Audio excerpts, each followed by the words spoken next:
मैं अमितेश कुमार अपने YouTube channel कुछ क्लासेस में सभी प्रिय विद्यार्थियों का स्वागत करता हूं। हम लोग पिछली क्लास में थ्योरी पढ़े थे पर्वत और पठार। क्या पढ़े थे? पर्वत और पठार। प्रायद्वीपीय भारत का, उत्तर भारत का हम लोग पढ़ लिए। आइए हम लोग देखते हैं। आज का पहला प्रश्न है कि एडमंड हिलेरी तथा तेंजिंग नार्वे द्वारा विश्व की सर्वोच्च पर्वत चोटी माउंट एवरेस्ट पर सबसे पहले किस वर्ष विजय प्राप्त की गई थी, है ना? तो इसको जैसे कि माउंट एवरेस्ट क्या है, तो इसको नहीं आ रहा। हाँ, लिखिएगा इसको। माउंट एवरेस्ट, माउंट एवरेस्ट क्या? माउंट माउंट एवरेस्ट, हाँ, माउंट माउंट एवरेस्ट। ये आपका जो माउंट एवरेस्ट है, इसकी ऊंचाई एवरेस्ट, इसकी ऊंचाई है आपका 8,848 मीटर, हाँ। इसको नेपाल में सागरमाथा भी कहा जाता है। नेपाल में इसको क्या कहा जाता है? सागरमाथा, सागरमाथा। नेपाल में इसको क्या कहा जाता है? सागरमाथा। और फिर इसको तिब्बती भाषा में कौन सा? तिब्बती भाषा, तिब्बती भाषा में इसको चांगलुंगमा कहा जाता है। क्या कहा जाता है? चांगलुंगमा। क्या कहा जाता है? चांगलुंगमा कहा जाता है। चांगलुंगमा का तिब्बती भाषा में इसको क्या कहा जाता है? चांगलुंगमा कहा जाता है, जिसका अर्थ होता है पर्वतों की रानी। अर्थ क्या होता है? पर्वतों की रानी। तिब्बती भाषा में चांगलुंगमा पर्वतों की रानी, यानी कि इस पे सबसे ऊंचे ऊंचे पर्वत पाए जाते हैं। जो हिमालय है, क्योंकि हिमालय का ये भाग है, हिमालय की ये चोटी है माउंट एवरेस्ट, है ना, जिसकी ऊंचाई है 8,848 मीटर। और जो हिमालय पर औसतन बताया था ना, लगभग 100 मीटर से ऊपर पर्वत पाए जाते हैं। तो ये चांगलुंगमा, तिब्बती भाषा में इसको चांगलुंगमा कहा जाता है, जिसका अर्थ होता है पर्वतों की रानी। तो प्रश्न पूछ रहा है, एडम हिलेरी तथा तेंजिंग नार्वे विश्व की सर्वोच्च पर्वत चोटी, यानी कि विश्व की सर्वोच्च पर्वत चोटी है, माउंट एवरेस्ट सबसे पहले किस वर्ष विजय प्राप्त की थी? तो किस वर्ष? अर्थात ऑप्शन नंबर बी सही हो जाएगा, 1953 में। 1953 में। अब चलते हैं अगले प्रश्न पे। अगला प्रश्न है हमारा, अगला प्रश्न है नंदा देवी चोटी है, यानी कि नंदा देवी चोटी किस हिमालय में स्थित है? ऑप्शन दिया Assam Himalaya, option number B दिया Kumaon Himalaya, option number C दिया है Nepal Himalaya, option number D दिया है पंजाब हिमालय। तो थोड़ा सा हम इसको देखते हैं। ये मान लीजिए ये हिमालय वाला ये क्षेत्र है। ये कौन सा है? हिमालय वाला ये क्षेत्र है। इसको समझिएगा आपको, है ना। ये जो हिमालय वाला क्षेत्र है, ये है आपका बृहद हिमालय। क्या है? ये है आपका, एक मिनट से इसको समझिए पहले, है ना। ये मान लीजिए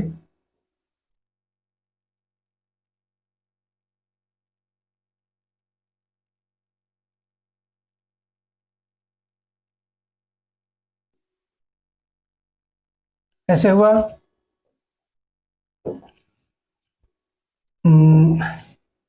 ये होगा काराकोरम, लद्दाख और जास्कर। फिर यहाँ से हम लेंगे बृहद हिमालय, फिर आपका मध्य हिमालय, और फिर है आपका शिवालिक हिमालय, है ना। हालांकि ना शिवालिक हिमालय, ये काराकोरम हो गया, कौन सा हो गया, काराकोरम हो गया, ये लद्दाख हो गया, और ये जास्कर हो गया। ये हो गया आपका बृहद, बृहद हो गया, ये हो गया मध्य, मध्य या लघु, है ना, और ये हो गया शिवालिक। क्या हो गया, शिवालिक। इसको आप लोग थोड़ा सा बढ़िया से समझिए। ये क्या हो गया, शिवालिक। ये बृहद हिमालय को महान हिमालय भी कहा जाता है। क्या कहा जाता है, महान हिमालय, है ना। काराकोरम, लद्दाख, जास्कर, इसे क्या कहा जाता है, ट्रांस हिमालय, यानी इसको पार हिमालय कहा जाता है। तो इसमें दिया है नंदा देवी चोटी किस हिमालय में स्थित है। तो इसको हम 4 भागों में बांट के पढ़े थे। कितने भागों में, 4 भागों में। तो यहां से एक नदी निकलती थी सिंधु, कौन सी, लद्दाख और जास्कर के बीच से सिंधु।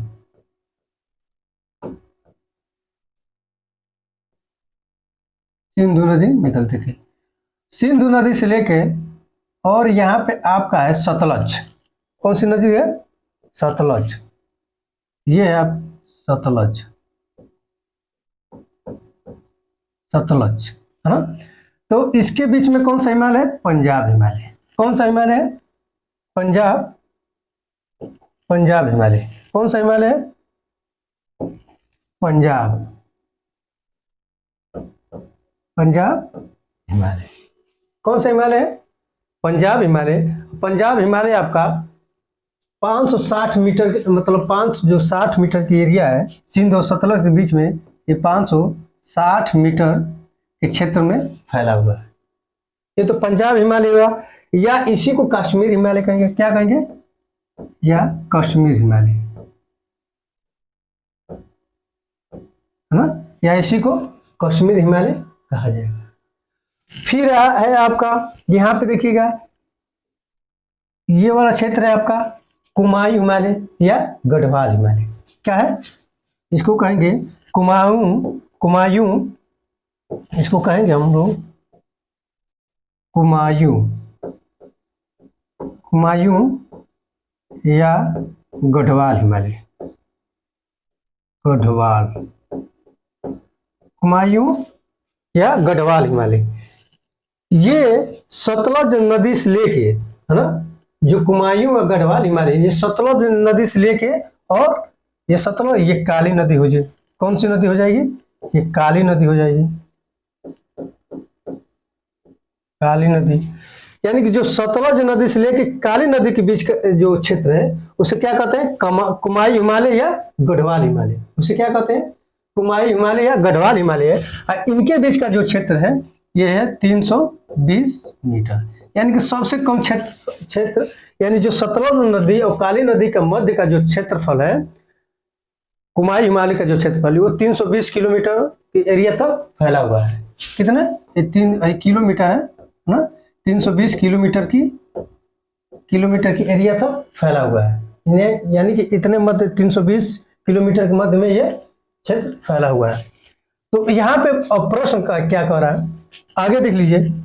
आगे है आपका, अब काली से आएंगे हम लोग, काली से आएंगे हम लोग, काली से आएंगे हम लोग तीस्ता। कौन सी नदी, तीस्ता नदी, है ना, तीस्ता। इनके बीच का जो क्षेत्र है उसको हम लोग कहते हैं नेपाल हिमालय। इनको क्या कहा जाएगा, नेपाल हिमालय। इनको कहा जाएगा नेपाल हिमालय, नेपाल हिमालय, हाँ। ये काली नदी और तीस्ता नदी के मध्य है। जो नेपाल हिमालय है काली नदी और तीस्ता नदी के मध्य है। इसका सबसे ज्यादा क्षेत्रफल है, ये 800 किलोमीटर की क्षेत्र तक फैला हुआ है। जो ये नेपाल हिमालय है 800 किलोमीटर के क्षेत्र तक ये फैला हुआ है। उसके बाद हम आए, उसके बाद आगे जब हम लोग चलेंगे तो आगे आपका आ जाएगा, ये आगे आएगा आपका। जब ऐसा हम लोग जाते हैं तो आगे आता है आपका असम हिमालय। कौन सा होता है, असम हिमालय,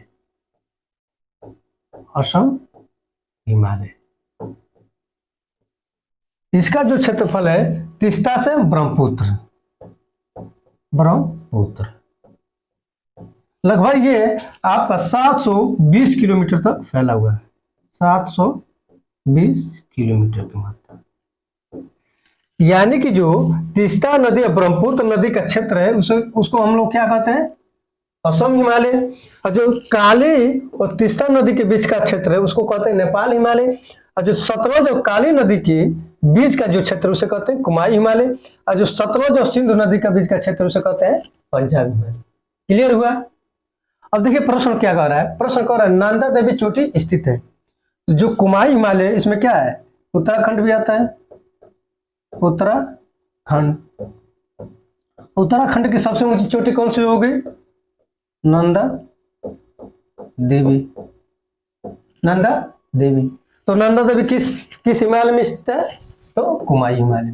किस हिमालय में स्थित है, कुमाई हिमालय में। क्लियर हुआ। यानी कि ये नंदा देवी है वो कुमाई हिमालय में स्थित है, अर्थात ऑप्शन नंबर भी सही हो जाएगा। आगे चलें, अब अगले प्रश्न चलते हैं। अगला प्रश्न है हमारा, हिमालय पर्वत की एक श्रेणी अराकायामा कहाँ स्थित है, अराकानियोमा कहाँ स्थित है। कर हिमालय पर्वत की एक श्रेणी अराकानयोमा कहाँ स्थित है ना। तो बताए थे आप लोग का ये जो ये भारत का जो ये वाला जो पूर्वी क्षेत्र था, ये यहाँ पे क्या सा है, ये म्यांमार है। कौन सा, ये म्यांमार है जो भारत को 1643 किलोमीटर स्पर्श करता है, 1643 किलोमीटर स्पर्श करता है। यहीं पे जो स्थित है, जैसे कि जो सीमा बनाती है अराकानयोमा पर्वत श्रेणी जो सीमा बनाती है भारत और म्यांमार के बीच में, भारत और म्यांमार के बीच में, अर्थात ऑप्शन नंबर भी सही हो जाएगा। और जानते हैं कि म्यांमार भारत के 4 राज्यों को स्पर्श करता है, अरुणाचल प्रदेश, नागालैंड, अरुणाचल प्रदेश, नागालैंड, फिर अरुणाचल प्रदेश, नागालैंड, मिजोरम और मणिपुर। भारत के 4 राज्यों को स्पर्श करता है, अरुणाचल प्रदेश, नागालैंड, मणिपुर और मिजोरम। यहाँ पर अरुणाचल प्रदेश, नागालैंड, मणिपुर और ये नीचे मिजोरम 1643 किलोमीटर स्पर्श करता है, अर्थात ऑप्शन नंबर बी सही हो जाएगा। मैं वाह। अब अगले प्रश्न चलते हैं। अगला प्रश्न है हम लोग का, अगला प्रश्न चलते हैं। अगला प्रश्न है हमारा, उत्तराखंड का सबसे ऊंची पर्वत शिखर अभी बताएं पीछे, जैसे उत्तराखंड में बद्रीनाथ, केदारनाथ, कामेट, गंगोत्री, यामा, है ना। उत्तराखंड में बद्रीनाथ, केदारनाथ, कामेट, गंगोत्री भी इसमें पाया जाता है, गंगोत्री, फिर यामा। ये सभी क्या है, पर्वत शिखर पाए जाते हैं। केदारनाथ भी पाया जाता है, बद्रीनाथ भी पाया जाता है, केदारनाथ पाया जाता है, कामेट भी पाया जाता है, गंगोत्री पाया जाता है, यामा भी पाया जाता है। लेकिन इसमें पर है कि सबसे ऊंची चोटी कौन है, सबसे ऊंची चोटी कौन है, तो नंदा देवी है। सबसे ऊंची पर्वत शिखर कौन है, तो नंदा देवी है। अब यही भी पूछे थे प्रश्न, ये किस हिमालय क्षेत्र में पाया जाता है, तो कौन सा हिमालय क्षेत्र हो जाएगा, कौन सा हिमालय क्षेत्र, कुमाई व गढ़वाल। और पिछले प्रश्न बताएं कि कुमाई व गढ़वाल हिमालय क्षेत्र में ये पाए जाएंगे। ये सभी जानते हैं कि आप लोग तीर्थ स्थल है, केदारनाथ, बद्रीनाथ, नंदा देवी, ये सभी क्या है, हिंदुओं के लिए तीर्थ स्थल है ना, हिंदुओं के लिए ये तीर्थ स्थल है, उत्तराखंड में पाए जाते हैं। अब अगले प्रश्न चलते हैं। अगला प्रश्न है हमारा, अगला प्रश्न है, निम्नलिखित में से किस हिमालय क्षेत्र को शिवालिक के नाम से जाना जाता है। निम्नलिखित में से किस हिमालय क्षेत्र को शिवालिक के नाम से जाना जाता है। प्रश्न देखिए कितना शानदार है। तो बताए थे आप लोग को, ये जो बृहद हिमालय है, ये मध्य हिमालय है और ये शिवालिक हिमालय है। तो देखिए ये कौन सा है, ये बृहद है, ये बृहद हिमालय है, और ये कौन सा है, मध्य हिमालय है, या इसी को लघु हिमालय कहेंगे, और ये है शिवालिक हिमालय। क्या है? शिवालिक हिमालय, है ना। तो देखिए जो ये शिवालिक हिमालय है इसको सबसे नवीनतम हिमालय भी कहा जाएगा। क्या कहा जाएगा? इसको नवीनतम हिमालय भी कहा जाएगा। ये सबसे नवीनतम हिमालय है, सबसे नवीनतम हिमालय, है ना। जो शिवालिक हिमालय सबसे नवीनतम हिमालय है, इसी कारण और सबसे बाह्य हिमालय भी है। क्या है? सबसे बाह्य हिमालय, सबसे नीचे है ना, शिवालिक हिमालय सबसे नीचे है, इसलिए इसको बाह्य हिमालय की भी संज्ञा दी गई है, या इसको उप हिमालय भी कहेंगे, या उप हिमालय। क्या कहेंगे? उप हिमालय। पहली बात ये सबसे नवीनतम हिमालय है, दूसरी बात इसको बाह्य हिमालय भी कहा जाता है, और तीसरी बात इसको उप हिमालय भी कहा जाता है ना।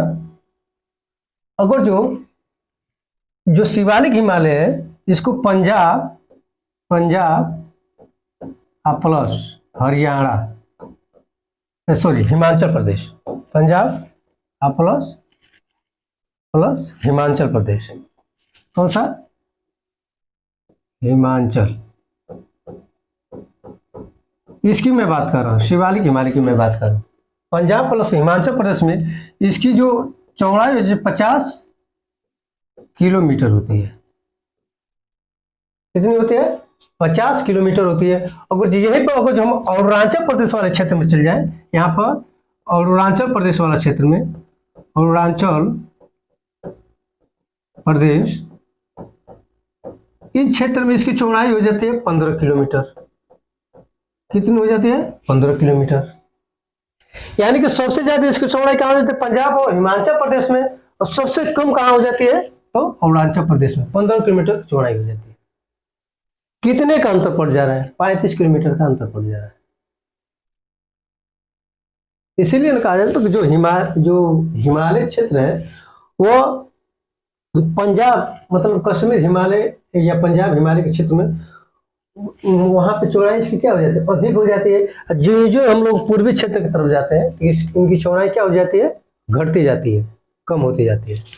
इनकी चौड़ाई घटती जाती है और कम होती जाती है। हाँ, ये मतलब पंजाब और हिमाचल प्रदेश में इसकी चौड़ाई हो जाती है 50 किलोमीटर, और अरुणाचल प्रदेश में इसकी चौड़ाई होती है 15 किलोमीटर। अगर जो इसकी औसतन ऊंचाई पूछे तो इसकी अगर जो औसतन ऊंचाई पूछ देगा तो ये 900 से 1200 मीटर, 900 से 1200 मीटर के मध्य इसकी औसतन ऊंचाई है ना। तो इस प्रश्न के अकॉर्डिंग ऑप्शन नंबर बी सही हो जाएगा, बाह्य हिमालय। यानी कि शिवालिक हिमालय क्षेत्र को शिवालिक हिमालय के नाम से जाना जाता है। किस नाम से जाना जाता है? बाह्य हिमालय के नाम से जाना जाता है, अर्थात ऑप्शन नंबर बी सही हो जाएगा। अब अगले प्रश्न पर चलते हैं। अगला प्रश्न है हमारा, कुल्लू घाटी निम्नलिखित पर्वत श्रेणियां के बीच अवस्थित है। यानी कि जो कुल्लू घाटी है, कुल्लू घाटी निम्नलिखित पर्वत श्रेणियों के बीच स्थित है। यानी किन पर्वत श्रेणियों के बीच स्थित है? कुल्लू घाटी किन पर्वत श्रेणियों के बीच स्थित है? तो ये हो जाएगा आपका, जो कुल्लू घाटी है ये धौलाधार और पीर पंजाब, ऑप्शन नंबर ए सही हो जाएगा। ये प्रश्न कई बार पूछा गया है। ये धौलाधार और पीर पंजाब पर्वत श्रेणियों के बीच स्थित है ना। इसका भी डायरेक्शन बताएं, मध्य हिमालय और शिवालिक हिमालय का, लद्दाख और फिर पंजाब का भी डायरेक्शन बताएं, है ना। यानी अर्थात ऑप्शन नंबर ए सही हो जाएगा। अब अगले प्रश्न चलते हैं। अगला प्रश्न है हमारा, शिवालिक श्रेणी का निर्माण हुआ था, है ना। प्रश्न पूछ रहा है कि शिवालिक श्रेणी का निर्माण हुआ था। तो देखिए प्रश्न के अकॉर्डिंग ऑप्शन नंबर डी सही हो जाएगा, सेनेजोइक काल में शिवालिक श्रेणी का निर्माण हुआ था, जो कि सबसे नवीनतम है। शिवालिक हिमालय क्या है? सबसे नवीनतम है। अगर जो ट्रांस हिमालय की बात करते हैं तो ट्रांस हिमालय, ये जो ट्रांस हिमालय इसका पालियोजोइक काल में हुआ था। ट्रांस हिमालय जिसमें लद्दाख, जास्कर और काराकोरम श्रेणी आती हैं, वही ट्रांस हिमालय या उसी को बा हिमालय भी कहा जाता है ना। इसको कैम्ब्रियन युग भी कहा जाता है। जो पालियोजोइक काल है इसको कैम्ब्रियन युग भी कहा जाता है। वो जो बृहद बृहद हिमालय की बात करें तो ओलिगेशिन, बृहद हिमालय ओलिगेशिन, ओलिगेशिन काल, यह बृहद हिमालय, बृहद हिमालय का निर्माण हुआ था ओलिगेशिन काल। लघु हिमालय का मायोइशिन, कौन सा हो जाएगा? मायोशिन काल, वही मध्य या लघु हिमालय, है ना। यानी कि ट्रांस हिमालय का जिसमें लद्दाख, काराकोरम, लद्दाख और जास्कर जिसमें श्रेणियां आती हैं, उनका निर्माण कब हुआ था? पालियोजोइक काल में। ओलिगेशिन काल में किसका निर्माण हुआ था? बृहद हिमालय का। और मायोसिन काल में किसका निर्माण हुआ था? मध्य या लघु हिमालय का। और शिवालिक श्रेणी का निर्माण कब हुआ था? तो सेनोजोइक काल में। कब हुआ था? सेनोजोइक काल में। अर्थात ऑप्शन नंबर डी सही हो जाएगा। अब अगले प्रश्न में चलते हैं। अगला प्रश्न है हमारा, हिमालय का दूसरा सबसे ऊंची पर्वत शिखर कंचनजंगा भारत के किस राज्य में स्थित है? बहुत शानदार इसको बताए थे पिछले क्लास में, इसको बहुत शानदार बताए थे। अभी बताए हैं आपको हिमालय, है ना। तो अभी पिछले प्रश्न में हम पढ़े हैं कि जो उत्तराखंड की सबसे ऊंची चोटी कौन सी हो गई है? नंदा देवी, नंदा देवी, है ना, जो कि नेपाल हिमालय में पड़ता है। और कंचनजंगा ये सिक्किम पड़ता है, अर्थात ऑप्शन नंबर सी हो जाएगा, कंचनजंगा, है ना। कंचनजंगा ये कुमाई हिमालय में पड़ता है, सॉरी उत्तराखंड कुमाई हिमालय में पड़ता है। नेपाल हिमालय में ये पड़ेगा सिक्किम, नेपाल हिमालय में सिक्किम पड़ेगा, अर्थात ऑप्शन नंबर सी सही हो जाएगा। अगले प्रश्न में चलते हैं। अगला प्रश्न है, निम्नलिखित में सबसे प्राचीन पर्वत श्रेणी कौन सी है? सबसे पुरानी पर्वत श्रेणी कौन सी है? ये प्रश्न कई बार बताया गया है, सबसे पुरानी पर्वत श्रेणी कौन सी है? अरावली, सबसे पुरानी पर्वत श्रेणी है। अब यहाँ पे प्रश्न पूछ दे कि जो अरावली पर्वत श्रेणी है किन किन राज्यों में फैली हुई है ना। अरावली पर्वत श्रेणी किन किन राज्यों में फैली है? गुजरात, राजस्थान और हरियाणा, दिल्ली। कौन सा है? गुजरात, राजस्थान, हरियाणा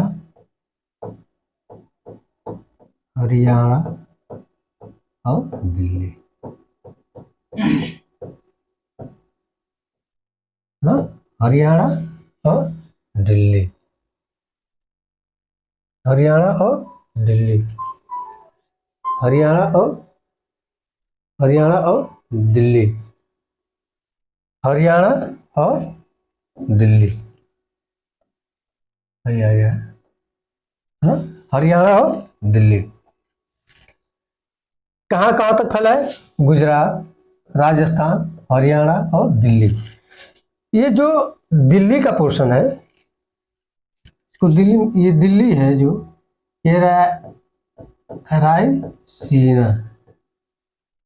रायसीना पहाड़ी पर स्थित है, दिल्ली किस पहाड़ी पर स्थित है? रायसीना पहाड़ी पर स्थित है। दिल्ली किस पहाड़ी पर स्थित है? रायसीना पहाड़ी पर। अब तो जो दिल्ली है रायसीना पहाड़ी पर, या इसको कहेंगे राष्ट्रपति भवन, क्या है, इसी पे स्थित है। कौन सा? राष्ट्रीय राष्ट्रीय राष्ट्रपति भवन, है ना, राष्ट्रपति भवन रायसीना हिल्स पे स्थित है।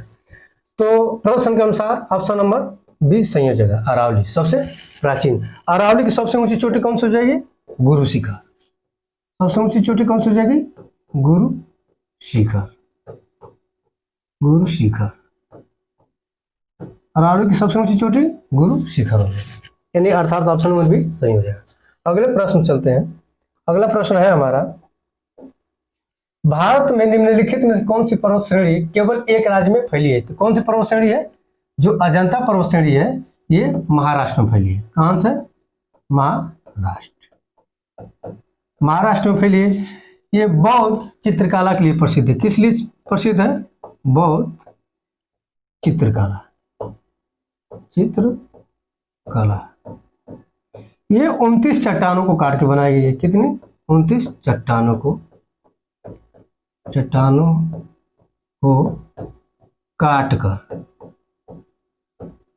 काट कर बनाई गई है ना। 29 चट्टानों को काट कर बनाए जाते हैं। ये कौन सी कला है? गुप्तकालीन कला है। कौन सी है? गुप्तकालीन कला है ना।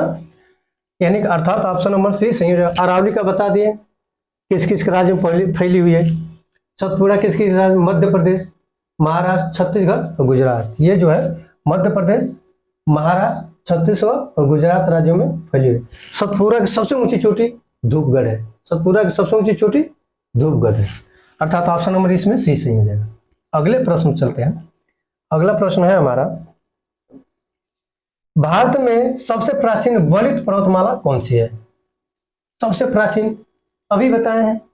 भारत में सबसे प्राचीन वलित पर्वतमाला कौन सी है? सबसे प्राचीन तो कौन सी हो जाएगी आपका अरावली हो जाएगी। सबसे बड़ी पर्वतमाला यानी कि सबसे प्राचीन वलित पर्वतमाला है। कौन सी है? अरावली है। कौन सी है? अरावली है। प्राचीन वलित पर्वतमाला कौन सी है? अरावली होगी। विंध्याचल का जो विंध्याचल है उसका क्षेत्र कहाँ कहाँ तक है? इसका क्षेत्र आप अगर जो लिखेंगे कि हो जाएगा गुजरात है ना, गुजरात हो जाएगा, मध्य प्रदेश हो जाएगा, यूपी हो जाएगा, बिहार हो जाएगा और झारखंड हो जाएगा। गुजरात, एमपी ना, यूपी,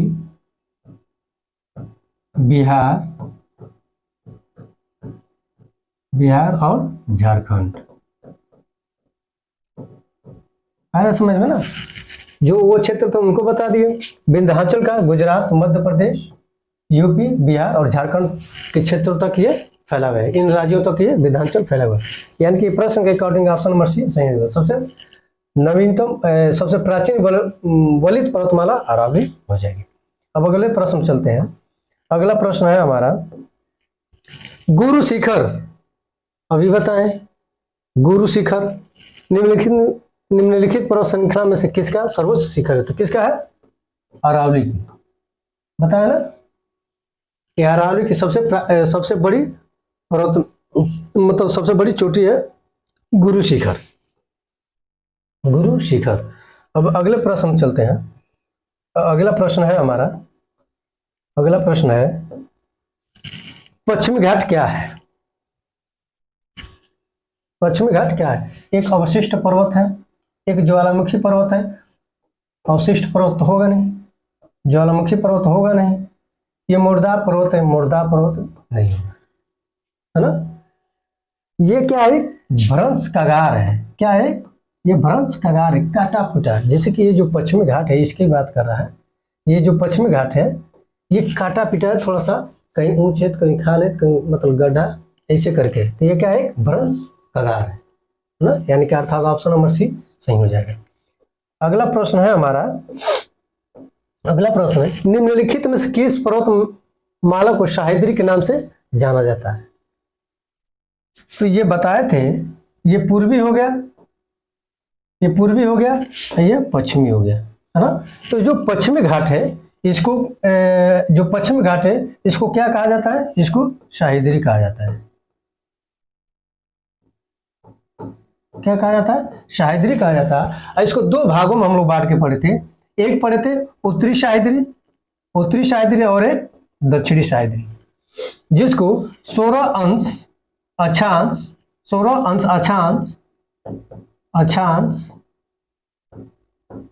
उत्तरी, मतलब उत्तरी अक्षांश, 16 अंश उत्तरी अक्षांश रेखा, इन दोनों को आपस में बांटते थे, जो कि कहाँ से गुजरती है? गोवा से गुजरती थी। बताए थे ना उसमें थ्योरी में, बताए थे कि ये गोवा से गुजरती है।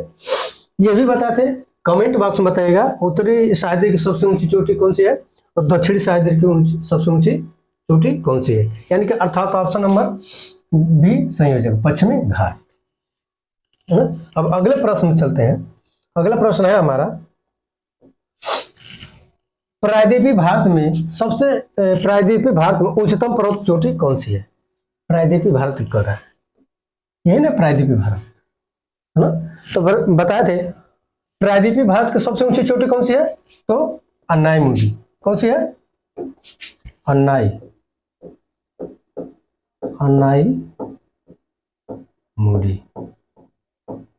अन्नाईमुडी है। इसकी ऊंचाई भी बताए थे, 2694 मीटर।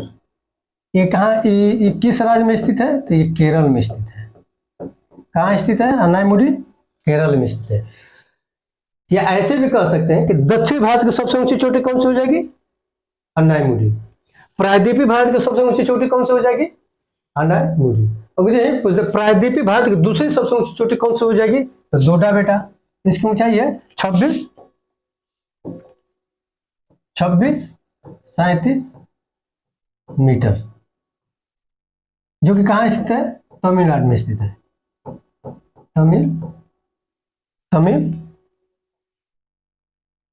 तमिलनाडु, जो कि कहाँ स्थित है? तमिलनाडु में स्थित है। महेंद्रगिरी, ये पूर्वी घाट की सबसे ऊंची चोटी है, पूर्वी घाट की। इसकी ऊंचाई 1501 मीटर है। कहाँ है? उड़ीसा में। नहीं, देखिए पूर्वी घाट की सबसे ऊंची, पूर्वी घाट की दूसरी सबसे ऊंची चोटी है, सॉरी, ये पूर्वी घाट की दूसरी सबसे ऊंची चोटी है महेंद्रगिरी। और नीलगिरी जानते हैं, जो पश्चिमी घाट है और पूर्वी घाट है, इनके मिलन बिंदु को क्या कहा जाता है? कहाँ मिलती है? नीलगिरी पे मिलती है। ये नीलगिरी पे मिलती है। और नीलगिरी पहाड़ी पर ये आपका डोडा बेटा स्थित है। नीलगिरी पहाड़ी पे ये डोडा बेटा स्थित है। यानी कि प्रायद्वीपीय भारत की सबसे उच्चतम चोटी कौन सी हो जाएगी? अन्नाईमुडी, जो कि केरल में स्थित है। अर्थात ऑप्शन नंबर ए सही है। पता चल गया तीनों का हो डायरेक्शन। अब अगले प्रश्न चलते हैं। अगला प्रश्न है हमारा, पूर्वी घाट और पश्चिमी घाट पर्वत श्रेणियां सम्मिलित है। प्रश्न आ गया, कहाँ पे सम्मिलित है? ये नीलगिरी पहाड़ी पे सम्मिलित है। जो आकर मिलते हैं पूर्वी घाट और पश्चिमी घाट कहाँ मिलते हैं? नीलगिरी पहाड़ी पर मिलते हैं। अब अगले प्रश्न चलते हैं। अगला प्रश्न है हमारा, भारत की सबसे दक्षिणी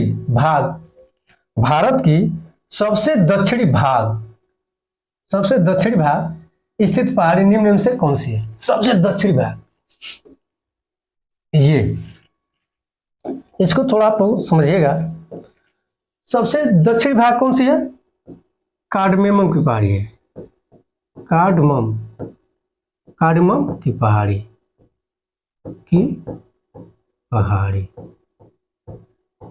या हम लोग इसको कहते हैं इलायची की पहाड़ी। या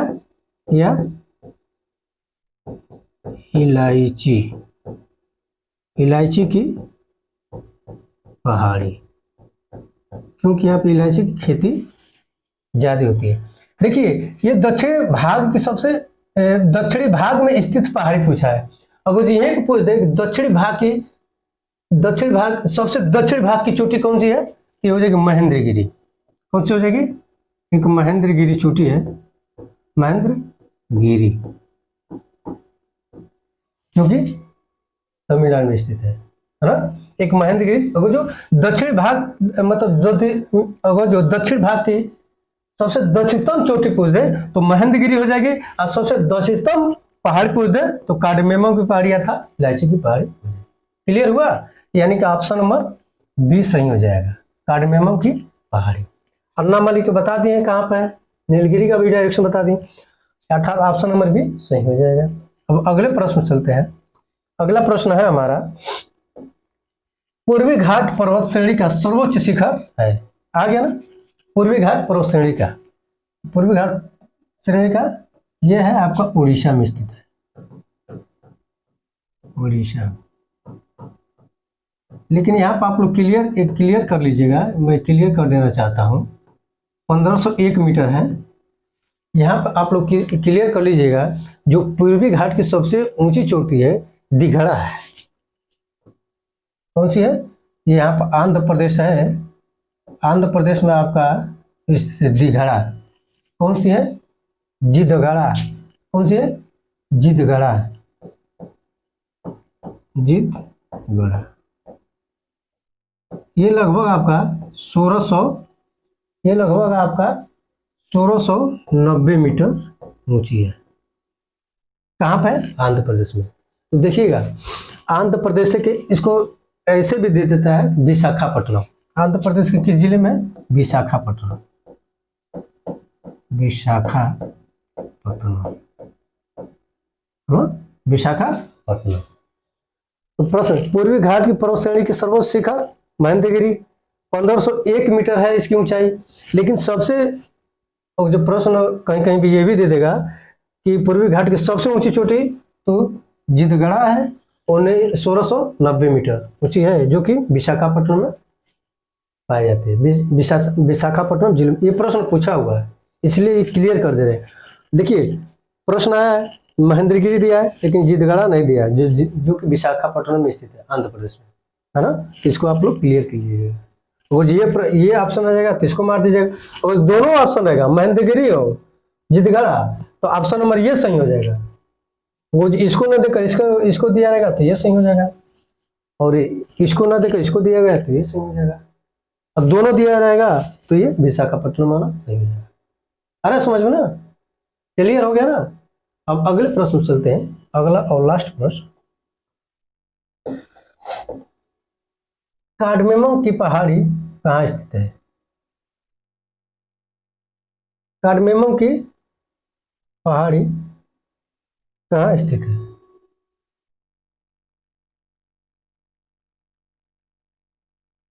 हाँ, अभी बताएं, कार्डमेमम की पहाड़ी कहाँ स्थित है? तो केरल में। कहाँ स्थित है? तो केरल में। या इसी को कहा जाता है इलायची की पहाड़ी। क्या कहा जाता है? इलायची की पहाड़ी, है ना। अब अगले प्रश्न में चलते हैं। अगला प्रश्न है हमारा, गिरनार पहाड़ी कहाँ स्थित है? गिरनार पहाड़ी कहाँ स्थित है? गिरनार, ये जो क्षेत्र है, ये वाला, यहीं पे गिरनार पहाड़ी, यहीं पे क्या है? गिरनार पहाड़ी है।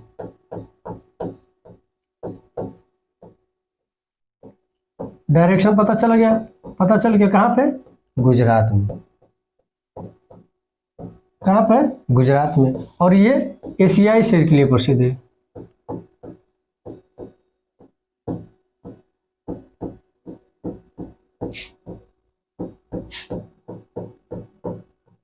एशियाई शेरों के लिए प्रसिद्ध है ना। जो गिरनार पहाड़ी है किसके लिए प्रसिद्ध है? एशियाई शेरों के लिए प्रसिद्ध है। और ये कहाँ स्थित है? तो कर्नाटक में स्थित है। कहाँ स्थित है? सॉरी, गुजरात में स्थित है।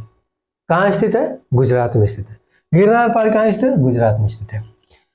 यही पूछ दे कि गिरनार पहाड़ी किस घाट में स्थित है? पश्चिमी घाट में स्थित है। प्रश्न तो बना देगा ना, गिरनार पहाड़ी किस घाट में स्थित है? पश्चिमी घाट में स्थित है। अब अगले प्रश्न चलते हैं। अगला प्रश्न है हमारा, भारत के किस राज्य में गारो खासी पर्वत श्रेणियां स्थित है? गारो खासी जयंतिया बताए थे। गारो खासी जयंतिया कहाँ स्थित है? मेघालय में स्थित है। कौन सा है? गारो खासी और जयंतिया।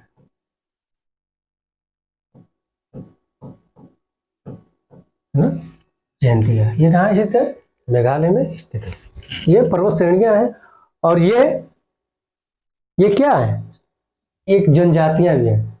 एक आप लोग को बताए थे नीलगिरी, नीलगिरी जो नीलगिरी पर्वत श्रेणी थी, इस पे एक टोडा जनजाति पाई जाती थी। कौन सी? टोडा जनजात,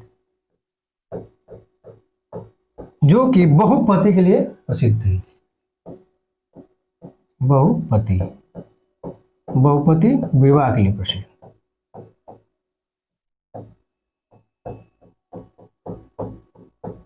जानी जाती हैं।